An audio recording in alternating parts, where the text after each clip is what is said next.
We're back. Ronin Talk. What's going on? Andrew Tyson here. Sean Crixus. You know what it is. We got New York coming up. It's not the card that we've had in the past New York cards. We're hoping for a better card. But it's something, and we got about 2 or 3 fights on here that are interesting. All right. Fight 1. Derek Lewis, Daniel Cormier. Okay, so anybody who watched Derek Lewis's last performance, I'm not saying he doesn't deserve a title shot. The record speaks for itself. The win streak speaks for itself. Who he's done it to. I'm not a fan of how he looked winning that fight. Not in the slightest. But at the same time, that is what makes this exciting. DC will be coming up for the second time in the UFC as a heavyweight to fight a guy who can knock him out at any point. So I think that's what makes this interesting. Third time? Yeah, because remember when he came into the UFC? Right, and then he left. Left. Yeah. So I understand that, right? And I'm a huge fan of Derek Lewis, especially his Instagram. Shout out to Joe Rogan for making this man famous. He got 1 million followers in something like 2-3 days. Side note, when he made that whole "my balls was hot" thing, who would have known it would have blown up like this? But peep game, that actually turned into a sponsorship because he's sponsored by some there's some handheld cryo thing. They now sponsor him. Oh, and Joe Rogan was wearing the shirt. Yeah, dude, listen, I'm so happy for the guy. Listen, he is. This is a come up. This is what I don't like as a fighter and as just a legit fan. I don't like the fact that this is clearly a shotgun move because something must have happened with Lesnar. We know that. Well, this is what happened. You gotta I don't think Lesnar was in the testing pool for USADA. So remember, there's well, yeah, something happened for him to be taking this. Do you remember what the original main event was? Okay, so this is something everyone forgot about. Half the world went nuts. The original main event was a women's title fight. Oh, it was Valentina Shevchenko or something versus some chick that was 3-2 that no one's heard about. That's what I forgot. And the backlash was crazy, so they scrambled to get a new main event, right? That's okay. I don't like that either, right? And then this is another thing that's very upsetting about this. When asked about a title shot, all right, so if you didn't watch his last fight, he was getting his ass beat the entire time, right? A fighter's a fighter. I have nothing but respect and love. I was hoping he was going to win anyway. Yeah. So even when he was taking this whooping and I wasn't happy and I was like, damn, his conditioning's this. I want him to win, so I jumped up on my seat. When asked about getting a title shot by Joe Rogan, his response was, oh, that takes too much work. And conditioning or something along the lines. Yeah, some type of foolery that made me be like, what? But then he also then to add to this, add to admitting that you don't train, which is fine. I'm not gonna knock it, right? You're doing your thing. You made it to the UFC. You then say, I'm not ready for a title shot because I'm not in shape. But then you offered to go smoke weed on Joe Rogan's podcast 2 weeks later. Now listen. We're in Canada, you know how things have changed up here. We don't have to get into that. I have no issue with it.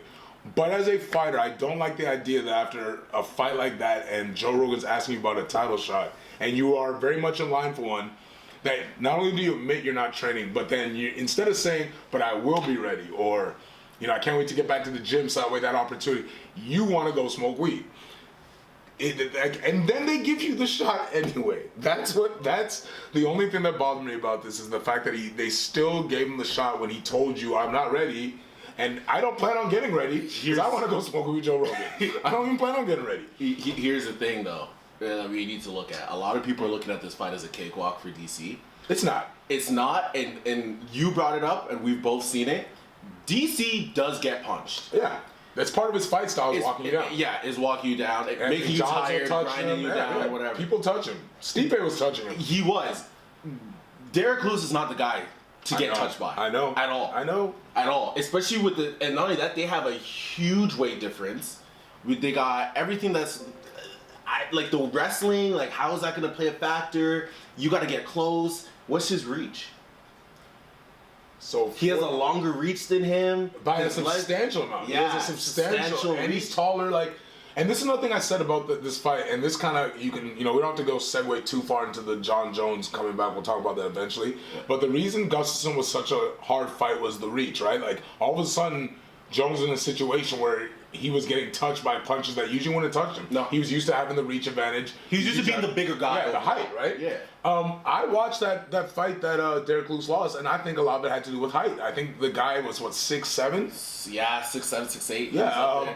And I think the fact that he was a lanky 6'7". And he was a good Muay Thai fighter. Yeah. I don't want to butcher his name. It was Russian. That's all y'all need to know.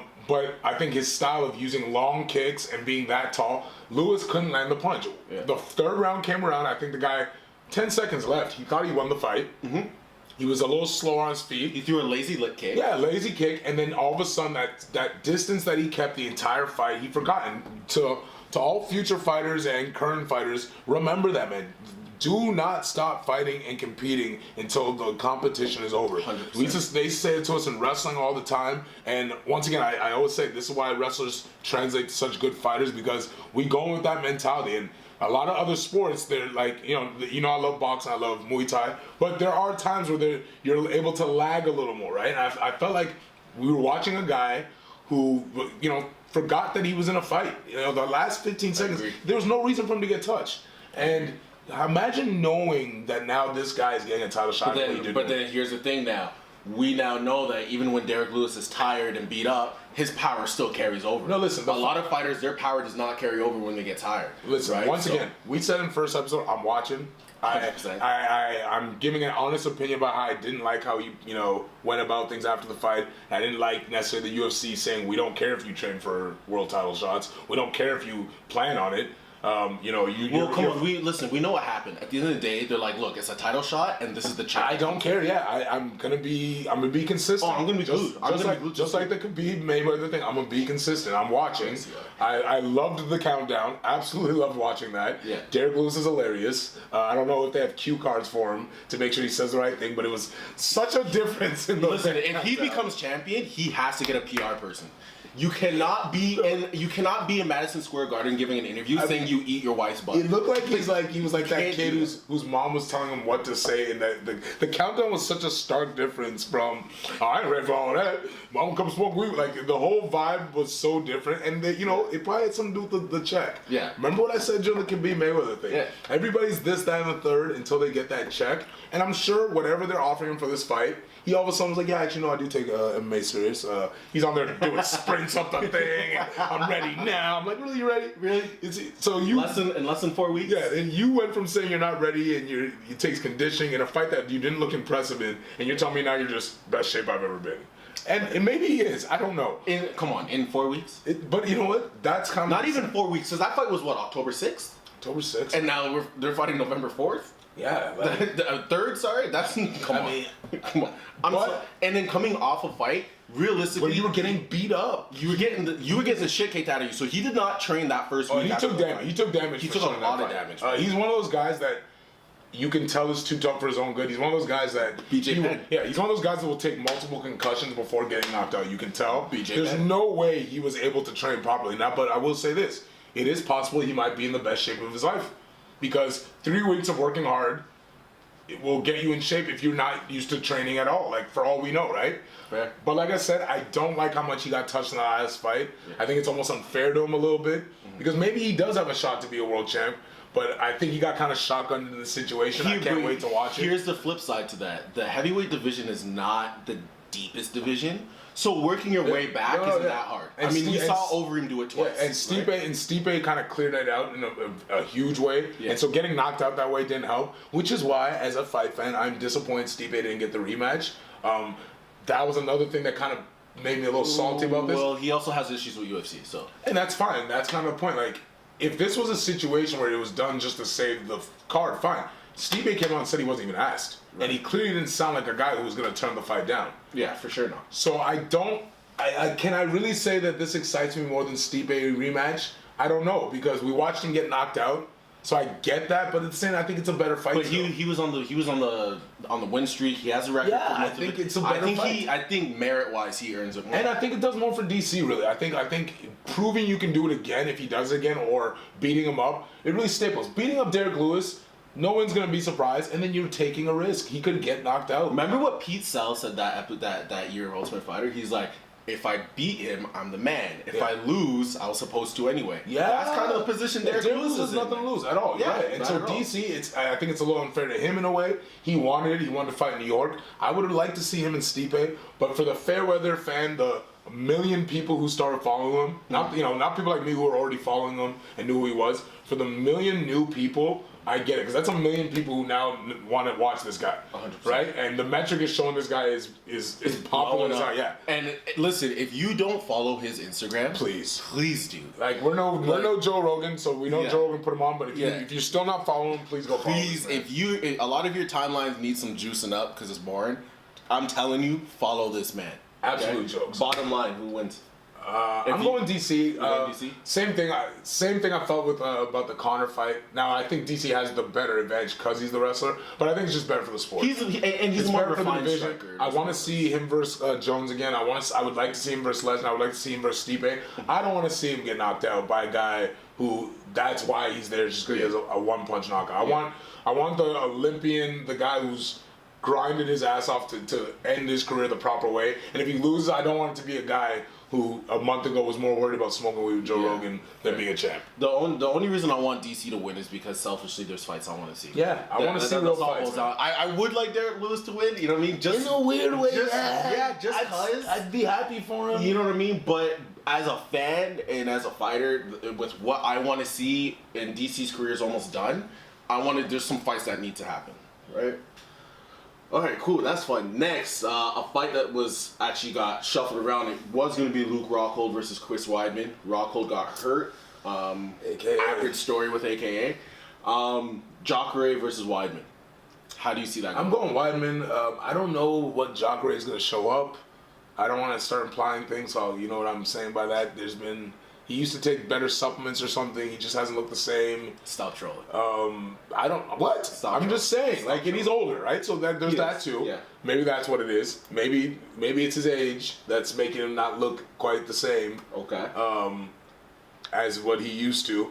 I'm going Weidman with the same kind of reason. I want to see certain fights. Jacare just doesn't do it for me. I think Weidman's still a dangerous guy that can beat a lot of guys and be a champ. Jacare, I think we've seen. He gets to a certain point and it always takes a step back. He's definitely always going to be a top 5 top tier guy. I don't see him being a champ overall. So I want to see Weidman win. And then, like I said, I wanted to see that Rockhold rematch. I'm disappointed in that. Which this could also be another reason we're seeing this Lewis fight is they realize they need something explosive, something big. They will look, man. They need to. This card. No, it makes sense. This card had lost a lot. And seeing this now reminds me. Dustin Poirier and Nate Diaz off. That was also the fight that I think really hurt them. So I understand more now as we get into this fight. Reminded myself that this was supposed to be Rockhold. I was so excited for that fight. Yeah. Like I said, I'm gonna go with Weidman. And if I'm not mistaken, Jacare was supposed to fight David Branch. I think that was the original and they fight switched there up. too. Yeah. And so just knowing that, and I at one point thought Rocco was the best 185 in the world. I thought he had the most potential, the best skill. I think he just got lazy as a fighter. And now you do have to start questioning his chin. Not that Yoel Romero can't knock you out, not that Bisping can't, but the fact that he is getting knocked out the way he is, like for a guy who fights the way he does, with the chin didn't up, Mousasi stop him too? He fought, Mousasi stopped him. Yeah, so that sucks. But I wanted to see that fight anyway because I'd like to believe that maybe he's past the injuries. But then knowing that this ended with him getting an injury, kind of puts a damper on. So I'm going Weidman because who knows, right? I think a guy like him could still make a run. And I think he has more potential. He's been a champ. Do you think, honestly though, do you really think he can make a run now? I think anything is possible when you have that much skill. And you look at the people he's lost to and the way he's lost. Yeah, for sure. No, not discounting who. You know what I mean? Like when he lost to Yoel, it was a situation where that flying knee was crazy. When he lost to Rockhold, it was a back and forth fight that had me freaking out. So it was back and forth till he threw that spinning back kick, and that just went severely. Yeah. I don't know what that was. So I do, but at the same time, I do think Whitaker is the guy. He's dealing with a lot of injuries too, which is another reason. Well, they said he's back for his quarter. But this is the thing, like that whole division is filled with guys with injuries and problems and age. Like Yoel's the most healthiest guy there, and he's 41. That's crazy. That's one thing. The middleweight division is a very old division. It's old and riddled with injuries. Yeah. So that's the only reason I said. Now, with me saying this, that could be why Souza makes a run. Like, for all we know, he wins this fight, and then what's left? A bunch of guys who are injured and old. Yeah. Like, he could beat any of those guys. But you got to remember, he's already fought a couple of these guys already and lost. And that's the point, right? I mean, remember, Luke already beat him. That's why I know I want Weidman. Now, let's get to the fight I know you want to talk about. Stylebender versus Brunson. Yes, let's talk about this. Make your claim that you made. I not only because he's from Nigeria, you know what I mean, and I'd love to see an African champion. What? I 100%. I think Stylebender is the next guy. I think he's the next Based guy. on what? Who's the guy you had that split decision with? Mike Vittori. Who is that? And that's okay. It's okay. Not every guy that people fight. His most impressive win today, your opinion? Brad Tavares. Okay. Brad Tavares looked like his last fight. Like Brad Tavares had nothing for him. Brad Tavares is a gatekeeper. He's a gatekeeper. Is he even a gatekeeper anymore? He is. He's still kind of since getting knocked out. Was it Gaslam who did him like that? He's been slept a couple times. Okay, he's like, been slept really. I think as a guy who was like Brad a Tavares. pure kickboxer. What's the highest Brad Tavares was ever ranked? And don't say nothing crazy. No, he's probably been at least 12. Okay. He's probably been at least 10, 12. And he had a close decision with who again? Mike Vittori. You know what I mean? And then he fought Rob Wilkinson. That was his entry fight. It's cool. We don't know these guys, but at the same time, okay, here's my point. Before fighting Anderson Silva, Chris Weidman had never beat anyone in the top 10. Yeah, but like... No. Before fighting Anderson Silva, before beating the greatest fighter, one of the greatest fighters ever, Chris Weidman had never fought anybody in the top 10. But he beat Munoz, who was not in the top 10. Yeah, he was a top fighter. He was a wrestler. Okay, so let me tell you something. When Israel beats Derek Brunson, who's now number 6, that'd be a big deal. You know what I mean? I've seen Derek Brunson. I've seen the way he strikes. His striking is not refined enough for a guy like Israel. So let me say, Stylebender got into a little issue with Brendan Shaw when Brendan Shaw made a comment, which wasn't even about him. Yeah. About a lot of Muay Thai guys don't come into MMA and do well, which is a fact. It's facts. Big facts. Yeah. When you're talking about Chris Weidman, we're talking about an all-American wrestler who trains with some of the best black belts in the world, who was an Olympic alternate. Sorry, 100%. At this point, your background in Muay Thai just doesn't hold the same weight. Don't you dare compare. We know wrestling is the dominant one. You didn't know who he was as a Muay Thai fighter, right? Like, no, it wasn't until I went back. It wasn't until I went back and watched Glory. Remember the meme you sent me, the Instagram meme about when a new guy comes to the gym and all the white belts get hungry? Oh yeah, and then you find out he's a D1 wrestler. He's a D1 wrestler. Yeah, let's not do that. Like, don't do that to Chris Weidman. I'm not doing that to Chris Weidman. He deserves more respect. All I'm saying is that there was a lot of people in Vegas on the betting lines that looked at Weidman and was like, okay, this is silly. You've never touched anyone in the top 10 yet, but yet you're getting a title shot. I get that. I'm just saying, based on the performance I've seen from him, I think he's still in his he's in his mid-20s. No, listen, Brunson's tough. If he beats Brunson, you right away put him in the conversation. I'm not saying, beat Brunson, title shot. Now, I'm saying a couple more fights in, he 100% is someone that people need to be extremely concerned about, and I think he's going to be champ one day. Yeah. What's his ranking as a jiu-jitsu? Does he have a belt? Anything? I haven't looked into that. Yeah. So when I've heard people compare him to Anderson Silva, and I'm like, oh, the Brazilian who trains with some of the best jiu-jitsu guys in the world. No, 100%. Oh, Jose Aldo. A jiu-jitsu world champion who trains with a bunch of other jiu-jitsu world champions. I want to see him against a wrestler. Derek Brunson is technically a wrestler, but he's not because he's kind of abandoned it. That's not what he's known for. I want to. This fight will be. Derek Brunson didn't go D1, did he? No. He just started off as a wrestler. Okay, this will be an interesting. It'll be an interesting fight. Like I'm saying, he's number 9. I'm not saying beat Brunson. We need excitement. So I'm saying give him a couple more fights. Little more training. Obviously, he knows what his weaknesses is. He's in the UFC, bro. Yeah. It's no secret what his weakness is and what his strength is. Now, I will say this. I'm going to drop a little game that I heard, right? Because he's a 185, now there's been talk that he's a small 85, which he is. I've heard talks about him possibly dropping. Something else that's been interesting that would be big for the Muay Thai guys, you strike fans, if he beats Brunson, there's a guy who was a really big deal that the UFC put $8 million into from Liverpool, who's a Muay Thai striker who's talking about going to 185.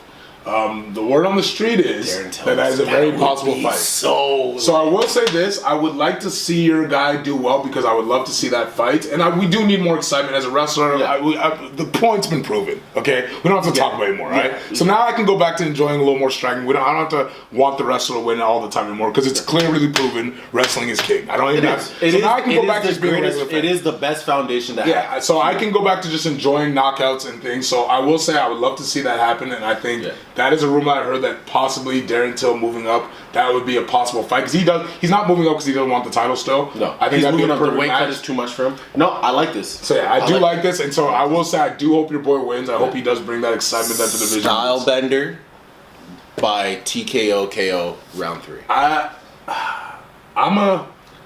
hope he wins, but I'm gonna pick Brunson in a decision. Fair. I hope he wins though, because I want more excitement. Because Yeah. but yeah, that's my call. Well, and that's literally the end of the card. In terms of No, we're not gonna disrespect nobody else on the card. no, I mean that's the end of the people the you commercial might actually side. know of. Yeah, Yes. the commercial side. That's it. We will be soon doing a full episode where we will get into deeper details about certain things for our real hardcore fans. That we'll go through the whole card. But for now, go check out Derek Lewis's Instagram. Yeah. Go watch Stylebender's highlights because he's an exciting guy. And enjoy the fights this weekend. Later, guys.